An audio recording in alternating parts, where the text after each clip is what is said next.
Bonjour, c'est Elias et aujourd'hui je vais te montrer comment rédiger un objet d'email efficace afin d'avoir un taux d'ouverture supérieur à 80 voire 90%.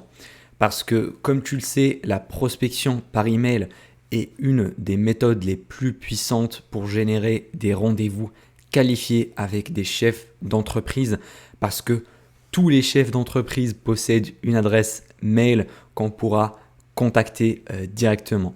Donc, si tu fais la prospection de la mauvaise façon, eh ben, malheureusement, tu n'auras pas de résultat.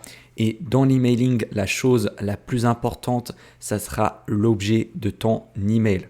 Parce que peu importe ton email, peu importe les efforts que tu as mis dedans, peu importe ton script, même s'il est bien travaillé, même s'il est personnalisé à 100%, eh ben, si ton prospect n'ouvre pas l'email dans un premier temps, eh ben, ça ne sert à rien malheureusement et tu perdras ce prospect-là. Donc l'ouverture de l'email, c'est la première étape la plus importante dans ton tunnel de prospection. Et comment avoir le meilleur taux d'ouverture possible?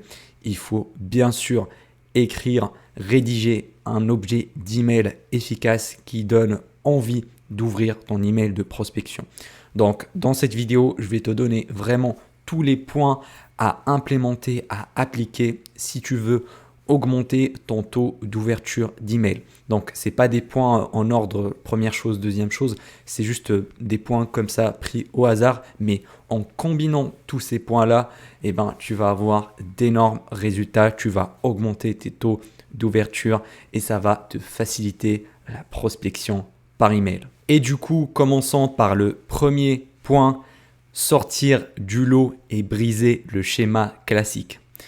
Parce que mets-toi à la place de ton prospect, c'est un chef d'entreprise qui reçoit énormément d'emails tous les jours de la part de ses salariés, ses collaborateurs, mais également des emails de prospection, de logiciels, d'autres agences marketing qui veulent vendre la même chose que toi. Donc, tu es obligé de sortir du lot si tu veux que ton prospect ouvre ton email. Il faut vraiment briser ce schéma classique parce que dans une boîte mail, il va voir plusieurs emails envoyés, il va lire plusieurs objets comme ça en ligne droite. Et si ton objet ne sort pas du lot, eh ben, il ne va pas y prêter attention et ça va descendre jusqu'à oublier complètement. Et voilà, passé un certain délai, les gens n'ouvrent même pas leur email. Donc il faut vraiment briser ce schéma classique dans la boîte mail de ton prospect. Et donc, comment faire concrètement pour briser ce schéma-là classique? Eh bien, je vais te donner quelques astuces. Déjà, tu peux utiliser le nom de l'entreprise ou le nom de ton prospect directement. Comme ça montre que c'est personnalisé à 100%, que vraiment tu t'adresses à lui directement. Tu peux mettre par exemple question pour Monsieur Julien ou Monsieur Dupont, peu importe, ou bien question sur l'entreprise Y. Donc vraiment en personnalisant, ça va te faire sortir du lot comparé aux autres objets d'email. Également, l'autre astuce, c'est d'utiliser les minuscules. Vraiment, tu peux écrire tout ton objet en minuscules, même les premières lettres, tu les gardes en minuscules.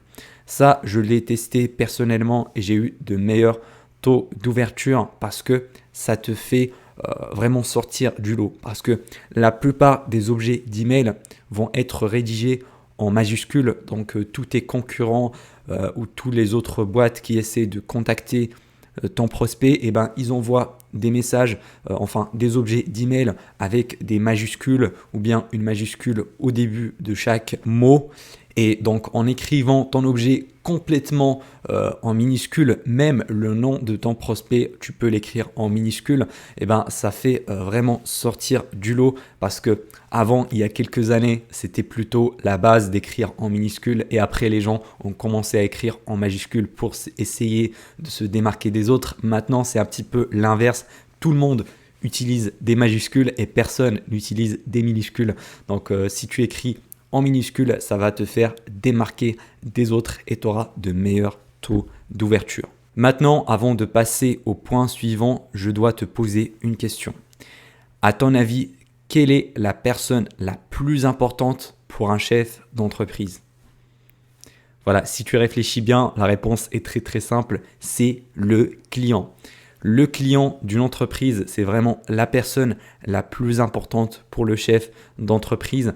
Donc, si un client essaye de contacter le CEO d'une boîte pour lui poser une question à propos d'un produit ou qui essaie de lui dire quelque chose, eh ben, il va sûrement ouvrir son email parce que les clients, c'est ce qui fait tourner son business. Donc, l'astuce, ce sera le deuxième point. Il faut donner l'impression d'être un client. Alors, il ne faut pas dire que tu es un client directement dans l'objet d'email, par exemple, j'ai acheté votre produit, mais c'est machin. Il ne faut pas mentir. Je ne dis pas ça. Il faut juste donner l'air d'être un client. Par exemple, question sur le produit X. Question sur la nouvelle collection que vous avez lancée. Par exemple, j'ai remarqué que votre produit machin a ce truc-là. Donc vraiment, tu peux la formuler de plusieurs manières différentes, mais l'important, c'est de donner l'air d'être un client qui essaie de poser une question au chef de l'entreprise. Voilà, comme ça, tu vas gagner l'ouverture. Et crois-moi, si tu fais ça, tu vas avoir un taux d'ouverture supérieur à 90%. Parce qu'un client, c'est la personne la plus importante pour n'importe quel chef d'entreprise. Et pour te donner d'autres exemples plus concrets, tu peux par exemple regarder s'ils vendent des produits, vraiment leurs produits best-sellers. Et dans l'objet, tu peux leur dire est-ce que le produit X est toujours en stock?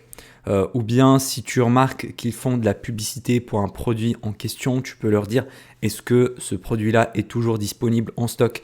Vraiment, si tu fais cet objet-là, ça montre que comme si tu étais intéressé, comme si tu étais un client, mais tu ne l'es pas en réalité. Donc c'est vraiment ça, il faut juste agir comme un client. Vraiment ça, c'est hyper important, ça va te permettre d'avoir des taux d'ouverture qui sont juste énorme et ça montre également que tu as fait des recherches. Si tu parles de leur produit X ou de leur collection Y, ça montre que tu as fait des recherches sur l'entreprise, tu as trouvé que leur best-seller c'est ça, qu'ils vendent un tel ou tel produit. Donc c'est beaucoup plus personnalisé et ça va mieux parler au chef de l'entreprise. Après, bien sûr, dans ton email, il faut avoir une certaine congruence, une certaine continuité avec la logique. Tu peux pas dire dans l'objet d'email une question sur le produit X et que dans l'email tu dis bonjour, on est une agence marketing, on fait du Facebook Ads. Non, ça marche pas comme ça. Il faut pas avoir cette grosse différence entre les deux. Il faut garder une certaine logique. Donc dans ton email, il faut commencer par parler de ce produit-là. Bonjour, je suis tombé sur votre publicité X. J'ai vu que vous vendez ce produit-là, donc je me demandais est-ce que c'est toujours en stock parce que j'ai vu tel et tel avis dessus, ça se vend très très bien apparemment, donc j'ai voulu vous contacter parce que machin truc, et ensuite tu pourras switcher sur ton discours un peu plus commercial pour essayer d'avoir un rendez-vous. Mais vraiment garde cette congruence, garde cette logique continue entre l'objet de l'email et ton email en lui-même. Ça ne doit pas être du putaclic. Par exemple, j'ai une question sur ça et que sur l'objet d'email et que dans l'email ça dit un truc complètement différent. Vraiment, il ne faut pas faire du putaclic. Ton prospect va pas du tout apprécier ça et il va pas répondre à ton email. Parce que si tu fais du putaclic comme ça, le prospect derrière va se sentir déçu. Il va se sentir entre guillemets arnaqué parce que dans l'objet d'email, tu parles comme si tu étais un client et dès le début de ton email, tu dis bonjour, on est une agence marketing. Donc, il y a une déconnexion entre les deux et il va se sentir déçu. Même s'il était intéressé par ton service, il ne va pas te répondre parce qu'il va te détester, entre guillemets, parce que tu l'as déçu. Donc, vraiment, il faut garder cette logique-là entre l'objet et le premier paragraphe de ton email. Ça, c'est vraiment crucial. Et ne fais pas comme tout le monde également dans ton email. Ça doit être encore plus personnalisé. Ne fais pas le message classique bonjour, je m'appelle Elias et j'ai une agence marketing qui aide les personnes comme vous. Non, ça, ce genre de message-là, c'est totalement vu et revu et c'est complètement dépassé. C'est vraiment répétitif. À chaque fois, les chefs d'entreprise le reçoivent. Donc, sors du lot. Il faut personnaliser ton email un maximum et utilise des approches qui sont différentes. Tu n'as pas besoin d'être formel et strict à 100%. Vraiment, je vois pas mal de commerciaux qui essaient de prospecter avec des emails hyper formels, hyper carrés, avec des majuscules, avec des mots vraiment très compliqués, avec des formules de politesse assez longues. Ça ne marche plus à l'heure actuelle, ça c'est totalement dépassé. Tu peux même vraiment t'adresser d'une façon plus amicale, plus chill, vraiment comme si tu étais son ami ou un collaborateur qui essaie de le contacter. Bien sûr, en gardant le respect derrière, mais sache que c'est pas obligatoire d'être formel, bien au contraire, c'est même contre-productif. Et puis, dans ton objet d'email, tu peux même rajouter des chiffres parce que également, ça fait briser le schéma classique de la boîte email parce que très peu mettent des chiffres dans leur objet. Donc, ça te fait également sortir du lot. Et je pense qu'en appliquant tous ces conseils-là, tu vas pouvoir rédiger vraiment des objets d'email efficaces qui donnent envie à ton prospect d'ouvrir ton email. Et bien sûr, si ton email est très bien derrière, eh ben, tu vas avoir des rendez-vous à coup sûr parce que voilà, l'email va faire le travail derrière également. Tu trouveras un cadeau offert dans le premier lien en description si tu veux créer une agence SMMA. Sinon, il y a également cette vidéo-là où j'explique le cold emailing. C'est vraiment un guide complet si tu es débutant.